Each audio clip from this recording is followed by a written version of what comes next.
Hello guys, hello Cancer, welcome dito sa ating channel, Kapalaran 888 Cancer. Alamin natin kung anong messages, vibration, kabay energy para sa lahat. Ito ay general reading para sa lahat ng Cancer. Okay, first card natin is a blessing for peace of mind, which is 32-5.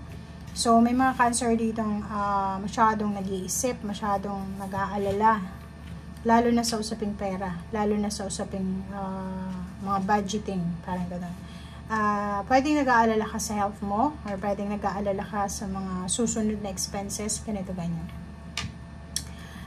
Sinasabi sa'yo ng barahan na this last 2 weeks ng November, ang blessings na matatanggap mo is yung peace of mind. So, bibigyan ka ng pagkakataon ng universe para makapahinga yung isip mo sa mga problema na yan.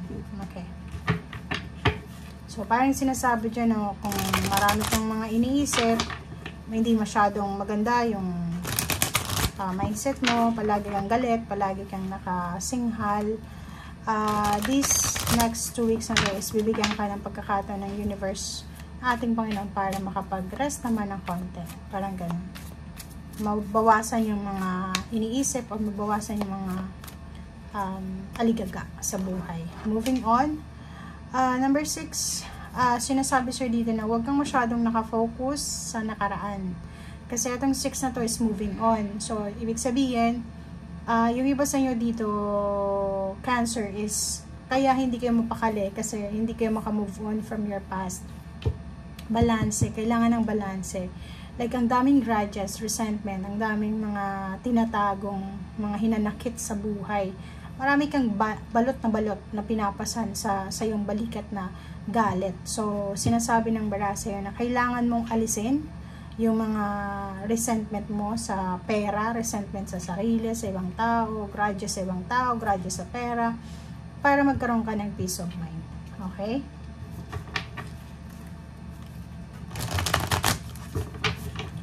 Okay, Cancer. And at the same time, if may mga issue kang hindi makalimutan, siguro kailangan mong pilitin mo yung sarili mo na makamove on ka. Kasi parang sinasabi dyan sa'yo na masyado kang nakafocus sa nangyari na. Masyado kang nakafocus sa nakaraan na hindi ka masyadong makamove on. Parang ang hirap-hirap sa'yo tanggapin na tapos na. Ang hirap tanggapin na may nangyari na, parang ganun. So, community number 7, isang okasyon, isang family celebration or family happenings, gatherings, ang posibleng mangyayari. You're invited, pwedeng ikaw ay imbitado, o pwedeng ikaw yung may okasyon na isa-celebrate, parang ganun. Nakikita ko siya dito na pwedeng may Cancer dito na ikaw ay isang Cancer na imbitado kasi isang okasyon, pero hindi ka masyadong excited or hindi mo masyadong feel etong occasion na to kasi parang meron ka talagang grudges, resentment na baon-baon dyan. So, nakikita ko siya dito na kailangan mo talagang pakawalan na siya. Okay? Kasi ini-spoil sayang itong community celebration na to. Sayang yung pag-celebrate yung happy moments, yung happy times. Kasi nakafocus ka sa past or nakafocus ka doon sa sama ng loob or sa kung mga anumang bagay ito na hindi na maganda. Diba? 6 of Pentacles, nakikita natin dito na posibleng magkaroon ng balanse sa usaping pera sa buhay mo. So, pwedeng may mag-share sa'yo ng blessings or pwedeng ikaw yung mag-share ng blessings. So, balanse yung flow ng energy of money. So, nakikita natin, if nanonood ka sa ngayon and feeling mo, tataas yung kilay mo kasi may financial problems ka, sinasabi ng baraha dito na ask help kung may taong pwedeng makatulong sa'yo para maging balanse. Okay? 4 of Swords, peace of mind talaga. So, nakikita ko sa'yo dito na gamitin mo yung last 2 weeks ng November para makapagpahinga, para makapag-relax, makapag-meditate, makarejuvenate, makapag-isip ng tama. And itong 4 of Swords na to is parang sinasabi sa'yo na lahat ng decision making mo kailangan mong pag-isipang mabuti. Huwag kang magpadalos-dalos, huwag maging aggressive, and masyadong excited, 'di ba? So, kailangan mong kumalma. Kailangan mong kalmahin ang iyong sarili. So, usaping relationship, family, work life, parang gano'n. Yung mga relationship nyo, maganda. Walang masyadong issues, walang masyadong problema. Maayos yung pag-uusap, maayos yung communication. Isang wish, emotional wish, ang posibleng matupad ngayong bago matapos yung November or bago dumating yung December 2024. So, nakikita natin dito na may mga good news ka na matatanggap na pwedeng isa yon sa minamanifest mo, isa yon sa mga pinagpipray mo. Okay? King of Wands, nakikita ko sir dito na may matatanggap kang offer ng trabaho or pwedeng may matatanggap kang balita na tungkol sa ina-applyan mo. Nag-a-apply ka.